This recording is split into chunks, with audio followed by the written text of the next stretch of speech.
ನಮ್ಮ ಟಿವಿಯ ಎಲ್ಲ ವೀಕ್ಷಕರಿಗೂ ಹೃದಯಪೂರ್ವಕ ನಮಸ್ಕಾರಗಳು. ಒಳ್ಳೆ ವಿಷಯಗಳನ್ನ ಹೇಳುವಂಥ ನಿಗಮ ಟಿವಿನ ಯಾವಾಗಲೂ ಫಾಲೋ ಮಾಡ್ತಾ ಇರಿ, ನೋಡ್ತಾ ಇರಿ, ಅವ್ರನ್ನ ಹರಿಸಿ ಹಾರೈಸಿ. ಆ ಸಾರಿಗೆ ನೌಕರರ ಈ ಸಂಚಿಕೆಗೆ ಸ್ವಾಗತ. ನಾನು ಪ್ರೊಫೆಸರ್ ರಾಧಾಕೃಷ್ಣ, ಶೇಷಾದ್ರಿಪುರಂ ಕಾಲೇಜು, ಸುರಾನ ಕಾಲೇಜುಗಳಲ್ಲಿ ಪ್ರಾಂಶುಪಾಲನಾಗಿದ್ದವನು.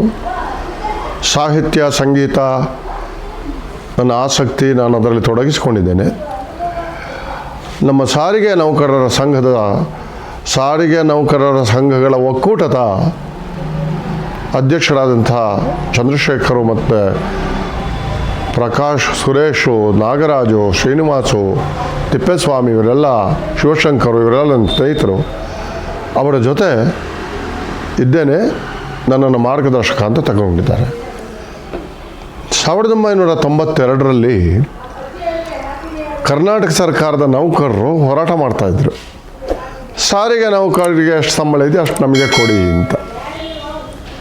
ಈಗ ಅವರಿಗೆ 8ನೇ ಪೇ ಕಮಿಷನ್ ಬರ್ತಾ ಇದೆ, ನಮಗೆ 6ನೇ ಪೇ ಕಮಿಷನ್ನೂ ಇಲ್ಲ.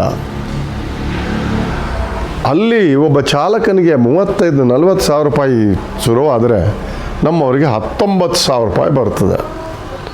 ಇದೇನು ಸಾಮಾಜಿಕ ನ್ಯಾಯ? ಇದೇನು ಧರ್ಮ? ಅಷ್ಟು ಬಿಟ್ಬಿಡಿ. ನಮಗೆ ನಮ್ಮದೇ ಕೆಲವು ಕೊರತೆಗಳಿದೆ. ಕರ್ನಾಟಕ ರಸ್ತೆ ಸಾರಿಗೆ ಸಂಸ್ಥೆಯಲ್ಲಿ ಕೆಲವು ಮಹಾನಾಯಕರಿದ್ದಾರೆ. ಅದರಲ್ಲಿ ಒಬ್ಬರ ಬಗ್ಗೆ ನನಗೆ ತುಂಬ ಗೌರವ ಇದೆ. ಅವರು ಜಾಯಿಂಟ್ ಆ್ಯಕ್ಷನ್ ಕಮಿಟಿಯ ಅಧ್ಯಕ್ಷರು. ಅವ್ರ ಬಗ್ಗೆ ನನಗೆ ತುಂಬ ಗೌರವ ಇದೆ. ಅವರು ಸಾಫ್ ಸೀದಾ ಸ್ವಚ್ಛ ಬದುಕಿದವರು. ಆದರೆ ಎಲ್ಲೋ ಒಂದು ಕಡೆ ಅವರಿಗೆ ಅಹಮಿಕೆಯೋ ಅಸ್ಮಿತೆಯೋ ಏನೋ ಗೊತ್ತಿಲ್ಲ, ಒಂದು ಗಂಟಿಗೆ ಸಿಕ್ಕಾಕೊಂಡಿದ್ದಾರೆ. ಒಂದು ಕಾಲದಲ್ಲಿ ಒಂದು ಕಾರ್ಮಿಕ ಸಂಘಟನೆಗಳಲ್ಲಿ ಒಂದು ವಾದ ಇತ್ತು, ಬೈಪ್ಯಾಟ್ರಿಯಲ್ ಅಗ್ರಿಮೆಂಟು, ಕಲೆಕ್ಟಿವ್ ಬಾರ್ಗೈನಿಂಗ್ ಅಂತ. ಆ ಕಲೆಕ್ಟಿವ್ ಬಾರ್ಗೈನಿಂಗ್ ಹುಟ್ಟಿದ್ದದು ಕಮ್ಯುನಿಸ್ಟ್ ಸಿದ್ಧಾಂತದ ಮೂಲಕ. ಕಮ್ಯುನಿಸ್ಟ್ ರಾಜ್ಯಗಳಲ್ಲೇ ಅದನ್ನು ಈಗ ತಿಲಾಂಜಲಿ ಬಿಟ್ಟುಬಿಟ್ಟಿದ್ದಾರೆ. ಕಮ್ಯುನಿಸ್ಟ್ ರಾಜ್ಯಗಳಲ್ಲೇ ಕಲೆಕ್ಟಿವ್ ಬಾರ್ಗೈನಿಂಗ್ ಇಲ್ಲ. ಕಲೆಕ್ಟಿವ್ ಬಾರ್ಗೈನ್ ಅಂದರೆ ಎಂಪ್ಲಾಯಿ ರಿಲೇಷನ್ಶಿಪ್ಪು. ಮೂಲಭೂತವಾಗಿ ನಾವು ಈಗ ಜಗತ್ತದನ್ನು ವಿವರಿಸ್ತಾ ಇದೆ. ಒಬ್ಬ ಮಾಲೀಕ, ಇನ್ನೊಬ್ಬ ಸೇವಕ, ಅವ್ರಿಗಿರುವಂಥ ಸಂಬಂಧ. ಎಷ್ಟು ವರ್ಷ ಆಯಿತು ಅದು ಹೋಗಿ ಅಂದರೆ, ಕಾರ್ಮಿಕ ಸಂಘಟನೆಗಳು ಬಲವಾಗಿದ್ದದ್ದು ಯುರೋಪ್ನಲ್ಲಿ. ನಮ್ಮ ಇಂಟರ್ನ್ಯಾಷನಲ್ ಲೇಬರ್ ಆರ್ಗನೈಜೇಷನ್ ಇರೋದು ಜಿನವಾದಲ್ಲಿ. ಈಗ ಅಲ್ಲೆಲ್ಲ ಕಲೆಕ್ಟಿವ್ ಬಾರ್ಗೈನಿಂಗ್ ಅಲ್ಲ, ಕಲೆಕ್ಟಿವ್ ಡಿಸ್ಕಷನ್ ಅಂತ ಹೇಳ್ತೀವಿ ನಾವು. ಈಗ ಮಾಲೀಕ ಸೇವಕ ಇಲ್ಲ, ಭಾಗಿದಾರ, ಸ್ಟೇಕ್ ಹೋಲ್ಡರ್. ನಮ್ಮ ಪ್ರೈವೇಟ್ ಖಾಸಗಿ ಸಂಸ್ಥೆಗಳಿವೆ ಭಾಳ ದೊಡ್ಡದು. ಇನ್ಫೋಸಿಸ್ ತಗೊಳ್ಳಿ, ಅಷ್ಟು ವಿಪ್ರೋ ತಗೊಳ್ಳಿ, ಅದಷ್ಟು ಬೆಳೆದದಕ್ಕೆ ಕಾರಣ ಮಾಲೀಕರು ಅಂತ ಅಂದ್ಕೊಳ್ಳಿಲ್ಲ, ಉದ್ಯೋಗಗಳನ್ನು ಪಾಲ್ದಾರರು ಅಂದ್ಕೊಂಡ್ರು. ಖಾಸಗಿಯನ್ನು ನಾವು ಬೈತೀವಿ. ಕೆಲವು ಬೇಕಾದ ಉದಾಹರಣೆಗಳನ್ನು ತಗೊಳ್ಳೋದು ಬೇಡವಾ? ಇಲ್ಲಿ ಏನಾಗ್ತಾ ಇದೆ, ನಮ್ಮ ಈ ಮಹಾನಾಯಕರು 33 ವರ್ಷದಿಂದ ಚುನಾವಣೆ ನಡೆದಿಲ್ಲ. ಸುಪ್ರೀಂ ಕೋರ್ಟ್ ಹೇಳಿದ್ರು ಬಗ್ಗೆ. ಬಹುಶಃ ಆಡಳಿತ ವರ್ಗಕ್ಕೂ ಇದು ಬೇಕು. ಎಷ್ಟು ಸ್ಪ್ಲಿಟ್ ಆಗಿಬಿಡ್ತಾರೆ ನೌಕರರು, ಅಷ್ಟು ಆಟ ಆಡೋಣ ಅಂಥೇಳಿ. ಯಾಕೆ ಮಾಡೋದಿಲ್ಲ? ಸಾರಿಗೆ ಸಂಸ್ಥೆಯಲ್ಲಿ ಸುಮಾರು ಟ್ರಸ್ಟ್ಗಳಿದೆ. ಅದು ಪ್ರಾವಿಡೆಂಟ್ ಫಂಡ್ ಇರ್ಬೋದು, ಕ್ಷೇಮಾಭಿವೃದ್ಧಿಗಳಿರ್ಬೋದು, ಅದು ಹೆಲ್ತ್ ಇರ್ಬೋದು, ಅದೆಲ್ಲ ತಮ್ಮವರನ್ನೇ ಕೂಡಿಸಿಕೊಂಡು ಒಂದು ರೀತಿಯ ಶೋಷಣೆ ವಿರುದ್ಧ ಇದ್ದೇವೆ ಅಂತ ಹೇಳುವವರು ಶೋಷಣೆ ಮಾಡುವಂಥದ್ದು. ಇದು ವಿಚಿತ್ರ, ಬಹಳ ವಿಚಿತ್ರ. 2023ರಲ್ಲಿ ಬೊಮ್ಮಾಯಿ ಸರ್ಕಾರದ ಜೊತೆ BJP ಸರ್ಕಾರದ ಜೊತೆ ನಮಗೆ ಅಗ್ರಿಮೆಂಟ್ ಆದಾಗಲೂ ಕೂಡ ಏಕಪಕ್ಷೀಯವಾಯಿತು, ಗಲಾಟೆ ಗದ್ದಲ ಆಯಿತು. ಆರ್ಡರ್ನಲ್ಲಿ ನೋಡಿ, ಯಾವುದೇ ಸಂಸ್ಥೆಯ ಕಾರ್ಮಿಕ ಸಂಘಟನೆ ಪ್ರಸ್ತಾಪ ಇಲ್ಲ, ಏಕಪಕ್ಷೀಯವಾಗಿ ಅವರು ಮಾಡಿದರು. ನಾವು ಪೌರ ಕಾರ್ಮಿಕರನ್ನೆಲ್ಲ, ನಾನು ಅದಕ್ಕೆ ಭಾಳ ಹೋರಾಟ ಮಾಡಿದ್ದೆ, ಮ್ಯಾನಿಫೆಸ್ಟೋದಲ್ಲಿ ಬರೆದದ್ದು. ನಾವು ಪೌರ ಕಾರ್ಮಿಕರನ್ನು ರೆಗ್ಯುಲರೈಸ್ ಮಾಡಿದ್ದೇವೆ. ಸರ್ಕಾರದ ಅನೇಕರು ಲಂಚ ತಗೊಳ್ತಾರೆ, ಅದಕ್ಕೆ ಅದು ಬಿಟ್ಬಿಡಿ. ಆದರೂ ರೆಗ್ಯುಲರೈಸ್ ಮಾಡಲೇಬೇಕಾದದ್ದು. ಅವ್ರನ್ನ ಮಾಡಬೇಕಾದ್ರೂ ಕೆಲವು ಅಧಿಕಾರಿಗಳು ನಾನು ಬರೀತೀನಿ ಅಂತ ಹೇಳುವಾಗ, ನಮ್ಮವರು ಸಿದ್ದರಾಮಯ್ಯನವರೆಲ್ಲ ಬರೀರಿ ಅಂತ ಹೇಳುವಾಗ ಕೆಲವು ಅಧಿಕಾರಿಗಳು ನಿಮಗೆ ಇವರನ್ನು ಕಂಟ್ರೋಲ್ ಮಾಡೋರು ಯಾರು, ನೀವೇಗೆಲ್ಲ ಬರೆದ್ರೆ ದೊಡ್ಡ ಅಧಿಕಾರಿಗಳು ಹೇಳಿದರು. ನಾನಾಗ ಹೇಳಿದೆ ನಿಮ್ಮನ್ನು ಯಾರು ಕಂಟ್ರೋಲ್ ಮಾಡ್ತಾರೆ ಅಂತ. ಅದು ಆಯಿತು. ನಾವು ಸಾರಿಗೆ ನೌಕರರಿಗೆ ಇಷ್ಟು ಶಿಸ್ತಿನಲ್ಲಿ ನಡೆಯುವಂಥವ್ರಿಗೆ ಕೆಲವೇ ಜನ ನಿಮ್ಮ ಅನುಕೂಲಕ್ಕೆ ಸಿಂಧು ಆಗ್ತದೆ ಅಂತೇಳಿ ಆಡಳಿತ ವರ್ಗ ಅವರ ಮಾತಿಗೆ ಕುಣಿಯೋದಿದೆಯಲ್ಲ, ಇದು ಸರಿಯಲ್ಲ. ಬ್ರಿಟಿಷರ ವಿರುದ್ಧ ಹೋರಾಡಿದ್ವಿ ನಾವೆಲ್ಲ. ಕಾಂಗ್ರೆಸ್ ಪಕ್ಷ ಬ್ರಿಟಿಷರ ವಿರುದ್ಧ ಹೇಗೆ ಹೋರಾಡ್ತು ಅಂದರೆ ಒಡೆದು ಆಳುವ ನೀತಿ ಬೇಡ ಅಂತ. ಈಗ ನೀವು ಒಡೆದು ಆಳುವ ನೀತಿ ಮಾಡ್ತೀರಾ, ಆಳ್ತಾ ನಮ್ಮನ್ನು ಹೊಡಿತೀರಾ. ನಾನು ಆ ಸಂಘಟನೆ ಅವರನ್ನು ಬೈಯೋದಿಲ್ಲ. ಅವರಲ್ಲಿ ಏನೋ ಹೇಳೋದು, ನಮ್ಮಲ್ಲಿ ಏನೋ ಹೇಳೋದು, ಈಗ ಮಾಡೋದು. ಆದರೆ ಆ ಸಂಘಟನೆಯವರ ಮೇಲೆ ನನಗೆ ಗೌರವದಿಂದ, ಯಾಕಂದರೆ ಅಲ್ಲಿ ತುಂಬ ಜನ ವ್ಯಕ್ತಿಗಳು, ಅವರ ಹೆಸರು ಹೇಳೋದಿಲ್ಲ ನಾನು, ಅವರೆಲ್ಲ ನನಗೆ ಕೆಲವು ಕ್ಷೇತ್ರದಲ್ಲಿ ಖಾಸಗಿ ಸ್ನೇಹಿತರು, ಅಷ್ಟು ಒಳ್ಳೆಯ ಸ್ನೇಹಿತರು.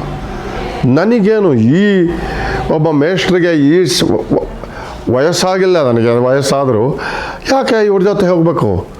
ಪ್ರಚಾರ ಪ್ರಿಯತೆ ಅಲ್ಲ, ಅಧಿಕಾರ ಅಲ್ಲ, ಇವರು ಸತ್ಯವನ್ನು ಹೇಳ್ತಾರೆ ಈ ಕಾರ್ಮಿಕರು. ಆದರೆ ನೀವು ಅವರನ್ನು ಯಾಕೆ ಅಡೆತಡೀತೀರಿ? ನೀವು ಹೇಳ್ತೀರಿ ಇಲ್ಲ ಇಲ್ಲ ಒಟ್ಟಿಗೆ ಹೋಗೋಣ ಅಂತ ಇವರು ಪತ್ರ ಬರೆದ್ರೆ ಕ್ಷಮೆ ಕೇಳಬೇಕು ಅಂತ. ಯಾರ್ಯಾರಿಗೆ ಕ್ಷಮೆ ಕೇಳಬೇಕು ಸ್ವಾಮಿ? ಯಾರ್ಯಾರಿಗೆ ಕ್ಷಮೆ? ನೀವು ಇವರ ಕ್ಷಮೆ ಕೇಳಬೇಡಿ, ನೀವು ನಿಮ್ಮನ್ನೇ ಕ್ಷಮೆ ಕೇಳ್ಕೊಳ್ಳಿ. ನೀವು ನಿಮ್ಮನ್ನು ಕ್ಷಮೆ ಕೇಳ್ಕೊಳ್ಳಿ, ಯಾರನ್ನು ಕ್ಷಮೆ ಕೇಳಬೇಡಿ. ಕ್ಷಮೆ ಕೇಳುವಂಥ ಕೆಲಸ ಮಾಡಬೇಡಿ. ಯಾವ ಕಾರ್ಮಿಕ ಸಂಘಟನೆ 30 ವರ್ಷದಿಂದ 1992ರಿಂದ ಸರ್ಕಾರಿ ನೌಕರು ಈ ಸಂಬಳ ಕೊಡಿ, ನಿಮ್ಮ ಸಂಬಳ ಕೊಡಿ ಅಂತ ಹೋರಾಟ ಮಾಡಿದರೆ, ಇವತ್ತು ನಾವು ಬೇರೆ ಬೇರೆ ಗುಂಪುಗಳನ್ನು ಮಾಡಿಕೊಂಡು ಕಾಲು ಎಳ್ಕೊಂಡು ಪರಸ್ಪರವಾಗಿ ನಮ್ಮ ಸ್ಥಾನಕ್ಕೆ ಏನಾದರೂ ಅಲುಗಾಡ್ಬಿಟ್ರೆ ಚುನಾವಣೆ ಮಾಡಿ ಸ್ವಾಮಿ. ನಮ್ಮ ಒಕ್ಕೂಟದವರು ಸೋತು ಹೋದರೆ ಸೋತೋಗ್ತಾರೆ, ಗೆದ್ರೆ ಗೆಲ್ತಾರೆ. ನೀವು ಗೆದ್ರೆ ಗೆಲ್ಲಿ. ಚುನಾವಣೆಗೆ ಯಾಕೆ ನೀವು ಇಲ್ಲ ಅಂತ ಹೇಳ್ತೀರಾ? ನಿಮ್ಮ ಡಿಮಾಂಡ್ಗಳಲ್ಲಿ ಕಲೆಕ್ಟಿವ್ ಬಾರ್ಗೈನಿಂಗ್ನಲ್ಲಿ ಚುನಾವಣೆ ಯಾಕಿಲ್ಲ? ಕಲೆಕ್ಟಿವ್ ಬಾರ್ಗೈನಿಂಗ್ ಇದೆಯಲ್ಲ, ಯಾವ ಸಂಸ್ಥೆಗಳಲ್ಲಿ ಚುನಾವಣೆ ಇಲ್ಲ ಸ್ವಾಮಿ. 5 ವರ್ಷ 6 ವರ್ಷ ಆಗಿರ್ಬೋದು. ಯಾವುದೋ ಒಂದು ದೊಡ್ಡ ಸಂಸ್ಥೆಯನ್ನು ಸರ್ಕಾರ ತಗೊಂಡ್ರೆ ಕೋರ್ಟ್ ಜಡೀತದೆ, ನೀವು ಚುನಾವಣೆ ಮಾಡಿ ಅದಕ್ಕೆ ಅಂತ. ನಿಮ್ಮಲ್ಲಿ ಯಾಕೆ ಚುನಾವಣೆ ಇಲ್ಲ? ಯಾಕೆ ಚುನಾವಣೆ ಮಾಡ್ತಾ ಇಲ್ಲ ನೀವು? ಯಾಕೆ ಅದಕ್ಕೆ ವಿರೋಧ ಮಾಡ್ತಾ ಇದ್ದೀರಿ?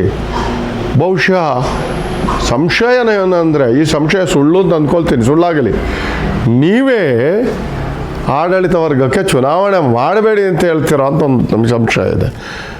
ನೋಡಿ ಸ್ವಾಮಿ, ನಿಮಗೂ ಗೊತ್ತು ಈ ಅಧಿಕಾರ ಇದು ಸೇವೆ ಮಾಡಿದವರಿಗೆ ಸಿಗುತ್ತೆ. ಇವತ್ತು ತಾತ್ಕಾಲಿಕವಾಗಿ ಏನಾದರೂ ಸಿಕ್ಬಿಡ್ಬೋದು, ಆದರೆ ಜನ ಕೊನೆಗೆ ಸಂಕಟ ಪತ್ತುಕೊಂಡು ಅಸಹಾಯರು ಇನ್ನೂ ಶಾಪ ಹಾಕ್ತಾರೆ. ಅದಕ್ಕೆ ಒಳಗಾಗಬೇಡಿ. ಕ್ಷಮೆಯೂ ಇಲ್ಲ, ಯಾವುದೂ ಇಲ್ಲ. ನಾವು ತಪ್ಪು ಮಾಡಿದರೆ ನಮ್ಮ ಕ್ಷಮೆಯನ್ನು ನಾವೇ ಕೇಳ್ಕೊತೀವಿ, ತಿದ್ಕೋತೀವಿ. ಅದನ್ನು ಬಿಟ್ಟು ನೀವು ಅಸ್ಮಿತೆ ಅಹಂಕಾರದಿಂದ ಹಿರಿಯರು ಇಡೀ ಕರ್ನಾಟಕದ ತುಂಬ ಒಳ್ಳೆಯ ಕೆಲಸ ಮಾಡಿದವರು. ನನಗೆ ಕಮ್ಯುನಿಸ್ಟ್ ಪಕ್ಷದ ಅನೇಕ ಸ್ನೇಹಿತರ ಮೇಲೆ ಗೌರವ.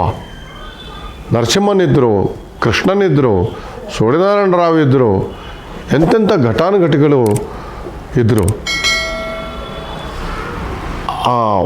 ಅಂಥವರು ಕೆಲಸ ಮಾಡಿದಂಥದ್ದು ಸ್ವಾಮಿ. ಆದ ಕಾರಣ ಈಗ ನೀವು ನನ್ನೊಂದು ಕೋರಿಕೆ ಕೇಳಿಕೆ ಏನಂದರೆ, ಸಣ್ಣತನ ಬಿಟ್ಬಿಡೋಣ, ದೊಡ್ಡವರಾಗೋದು ಬೇಡ. ಸಣ್ಣತನ ಬಿಟ್ಬಿಡೋಣ, ದೊಡ್ಡವರಾಗೋದು ಬೇಡ. ಈಗ ಸಮಾನ ವೇತನ ಕೇಳೋದಕ್ಕೆ ಏನು ತೊಂದರೆ? ಆಗ 92ರಲ್ಲಿದ್ದಾಗ ಜಾಸ್ತಿ ಇತ್ತಲ್ಲ, ಏನು ತೊಂದರೆ? ಸರ್ಕಾರ ಕೊಡೋದಿಲ್ಲ, ಪ್ರಣಾಳಿಕೆಯನ್ನು ಯಾರು ಮಾಡ್ತಾರ್ರಿ? ನಾವು ಹಿರಿಯರು ಸೇರಿಕೊಂಡು ಪ್ರಣಾಳಿಕೆಯನ್ನು ಗಟ್ಟರಿಗೆ ಹಾಕಿ ಅಂತ ಹೇಳೋದ? ಒಬ್ಬ ನಾಗರಿಕ, ಸಾಮಾನ್ಯ ನಾಗರಿಕ ಪ್ರಣಾಳಿಕೆಯನ್ನು ಮಾಡಿ ಅಂತ ಕೇಳಬೇಕು. ಪ್ರಣಾಳಿಕೆಯನ್ನು ಅನುಷ್ಠಾನ ಮಾಡಿ ಅಂತ ಹೇಳೋದಕ್ಕೆ ಬದಲಾಗಿ ಗಟ್ಟರಿಗೆ ಹಾಕಿ, ಚರಂಡಿಗೆ ಹಾಕಿ, ಅದು ಯಾರೇ ಮಾಡ್ತಾರೆ ಪ್ರಣಾಳಿಕೆ? ತೆಲಂಗಾಣದ್ದೆಲ್ಲ ಕುಲಗೆಟ್ಟ ಹೋಗ್ಬಿಟ್ಟಿದೆ. ತೆಲಂಗಾಣದ ಸಾರಿಗೆ ವ್ಯವಸ್ಥೆ ಕುಲಗೆಟ್ಟ ಹೋಗ್ಬಿಟ್ಟಿದೆ. ಹೀಗೆಲ್ಲ ಮಾತಾಡಿದರೆ ಆಡಳಿತ ವ್ಯವಸ್ಥೆವೇ ಕುಲಗೆಟ್ಟ ಹೋಗ್ಬಿಡ್ತೆ ಅಂತ ಜನ ಹೇಳ್ತಾರೆ. ಗೊತ್ತಾಗಲಿಲ್ವಾ? ಕರ್ನಾಟಕ ಸರ್ಕಾರಿ ನೌಕರರ ಸಂಘ ಇಲ್ವಾ? ಬೇರೆ ಬೇರೆ ಸಂಘಗಳಿಲ್ವಾ? ಅಂಗನವಾಡಿಯವರು ಮಾಡ್ತಾ ಇಲ್ವಾ? ಹೆಲ್ತ್ ವರ್ಕರ್ಸ್ ಮಾಡ್ತಾ ಇಲ್ವಾ? ಅವ್ರು ಮಾಡಿದ್ದೆಲ್ಲ ತಪ್ಪು ಅಂತ ಯಾಕೆ ಹೇಳೋದಿಲ್ಲ ನೀವು? ನಮಗೆ ಮಾತ್ರ ಯಾಕೆ? ಅಲ್ಲಿ ಕಲೆಕ್ಟಿವ್ ಬಾರ್ಗೇನಿಂಗ್ ಇದೆಯಾ? ಕರ್ನಾಟಕ ಸರ್ಕಾರದ ನೌಕರರು ಕಲೆಕ್ಟಿವ್ ಬಾರ್ಗೇನಿಂಗ್ ಹೋಗ್ತಾರಾ? ಇಲ್ಲ, ವೇತನ ಆಯೋಗದ್ದು ಮಾಡಿ ಅಂತ ಹೇಳ್ತಾರೆ. ನಾವು ಅದೇ ಕೇಳೋದು. ಆದ ಕಾರಣ ನಿಮ್ಮಂಥ ದೊಡ್ಡವರು ಸಣ್ಣತನ ತೋರಿಸಬೇಡಿ, ದೊಡ್ಡವರಾಗಿ. ನಾವು ನಿಮ್ಮನ್ನು ಗೌರವಿಸ್ತೇವೆ. ಒಟ್ಟಾಗಿ ಹೋಗಿ ಕೇಳೋಣ ಸರ್ಕಾರದಲ್ಲಿ.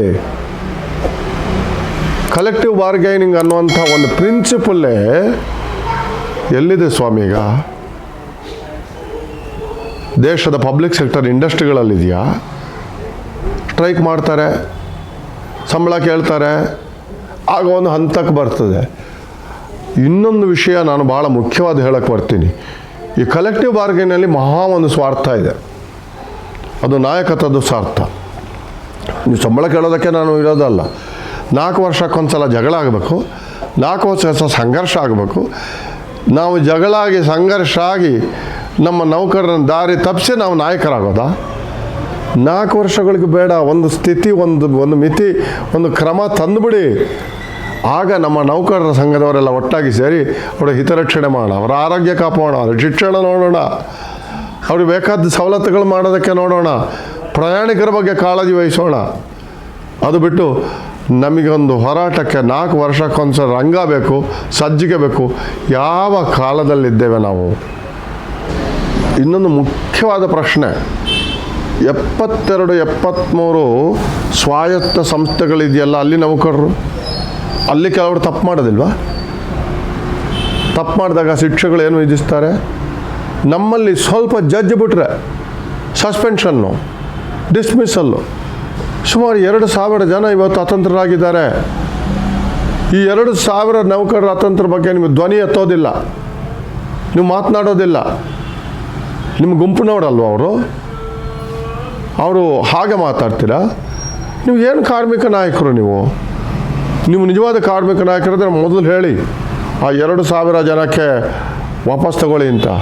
ಇಲ್ಲ, ಶ್ರೀನಿವಾಸ ಮೂರ್ತಿಗಳು ನನ್ನ ಸ್ನೇಹಿತರು, ಅವರೊಂದು ಸಮಿತಿ ಮಾಡಿ ಏನೋ ವರದಿ ಕೊಟ್ಟಿದ್ದಾರೆ. ಆ ವರದಿ ಕೊಟ್ಟುವಾಗ ಏನು ಹೇಳಿದ್ದಾರೆ ಗೊತ್ತಾ? ಅವ್ರಿಗೆ ಇಷ್ಟು ಹಣ ಕೊಡಿ ಅಂತೇಳಿ, ನೌಕರರಿಗೆ ತೃಪ್ತಿ ಆದ್ರೇ ಸಂಸ್ಥೆ ಚೆನ್ನಾಗಿ ಆಗತ್ತೆ, ಅವ್ರನ್ನ ಚೆನ್ನಾಗಿ ನೋಡ್ಕೊಳ್ಬೇಕು, ಕಾಲಕ್ಕೆ ಅವರ ಬೇಡಿಕೆಗಳನ್ನು ಈಡೇರಿಸಬೇಕು ಅಂತ ಬರೆದಿದ್ದಾರೆ ಅವರು. ಕ್ವಾಂಟಿಫೈ ಮಾಡೋದಂದರೆ ಏನು? ನಾನು ಈ ಪ್ರಶ್ನೆಯನ್ನು ಕೇಳಿದ್ದೇನೆ ಅಧಿಕಾರಿಗಳಲ್ಲಿ. ಅವರು ಇಷ್ಟು ಅಮೌಂಟ್ ಹೇಳಿದ್ದಾರೆ, ಅಷ್ಟೇ ಅಮೌಂಟ್ ಕೊಟ್ಬಿಡ್ತೀವಿ ಅಂದರೆ, ಆಯ್ತು ಸ್ವಾಮಿ, ಎಷ್ಟು ಅಮೌಂಟ್ ಹೇಳಿ, ಎಷ್ಟು ವರ್ಷ ಆಯ್ತು ಅವ್ರು ಯಾವಾಗ ಮಾಡಿದ್ದು? ಈಗಿನ ಕಥೆ ಏನು?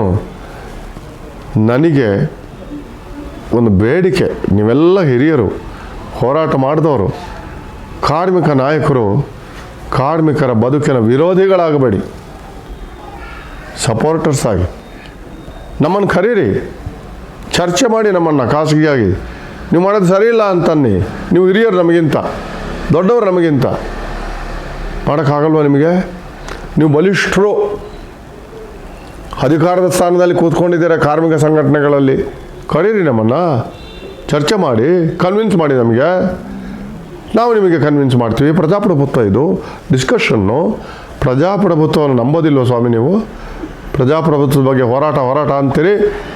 ಆದ ಕಾರಣ ನನಗೆ ಇಂತಹ ಮಹಾನಾಯಕರ ಕಾರ್ಮಿಕ ಸಂಘಟನೆಗಳಿದೆಯಲ್ಲ, ಅವರು ಆಡಳಿತ ಮಂಡಳದ ಕೈಗೊಂಬೆಗಳಾಗಬಾರ್ದು. ನಾನು ಒಂದು ಪಕ್ಷ ಸಿದ್ಧಾಂತಕ್ಕೆ ಬೇರೆ ಇದೆ ನನ್ನದು, ಅದು ಬೇರೆ. ಕಾರ್ಮಿಕ ಸಂಘಟನೆಗಳ ರೋಲೇ ಬೇರೆ. ಆದ ಕಾರಣ ನೋಡಿ, ಸತ್ಯವನ್ನು ಹೆಚ್ಚು ಮುಚ್ಚಿಡೋಕ್ಕಾಗಲ್ಲ. ಅದು ಹೊರಗೆ ಸತ್ಯದ ಪ್ರಸವ ಆಗೇ ಆಗ್ತದೆ. ಆದ ಕಾರಣ ನಮ್ಮ ಕಾರ್ಮಿಕರೆಲ್ಲ ನೋವು ತಿಂದಿದ್ದಾರಲ್ಲ, ಆ ನೋವು ಏನಾದರೂ ಆಗಲಪ್ಪ ಅಂತ ಹೇಳ್ಕೊಂಡವ್ರು ಇದ್ದಾರಲ್ಲ, ಸ್ಫೋಟ ಆಗೋದಕ್ಕೆ ನೀವು ಬಿಡಬೇಡಿ, ಸರ್ಕಾರನೂ ಬಿಡ್ಕೊಡ್ಲಿ.